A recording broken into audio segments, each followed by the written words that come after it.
আল্লাহকে জিজ্ঞেস করে, আল্লাহ আপনার বান্দার রমজানের এই নেকিটা 70 লিখতাম নি।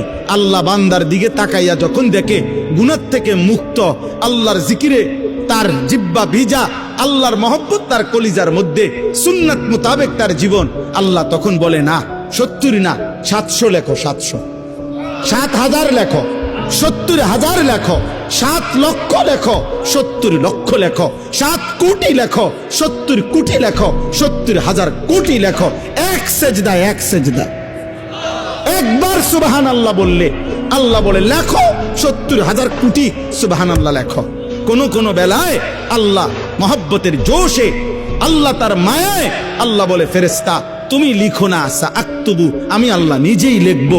এই নেকি তুমি দিয়া পারতা না, আমি দেবো আমার বান্দার নেকি।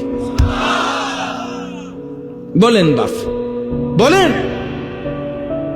আহাজ মুসলমানের সন্তান, যদি তোমরা বুঝতা যে তোমাদের মালিক তোমাদের প্রতি কি পরিমাণ খেয়াল করেছে।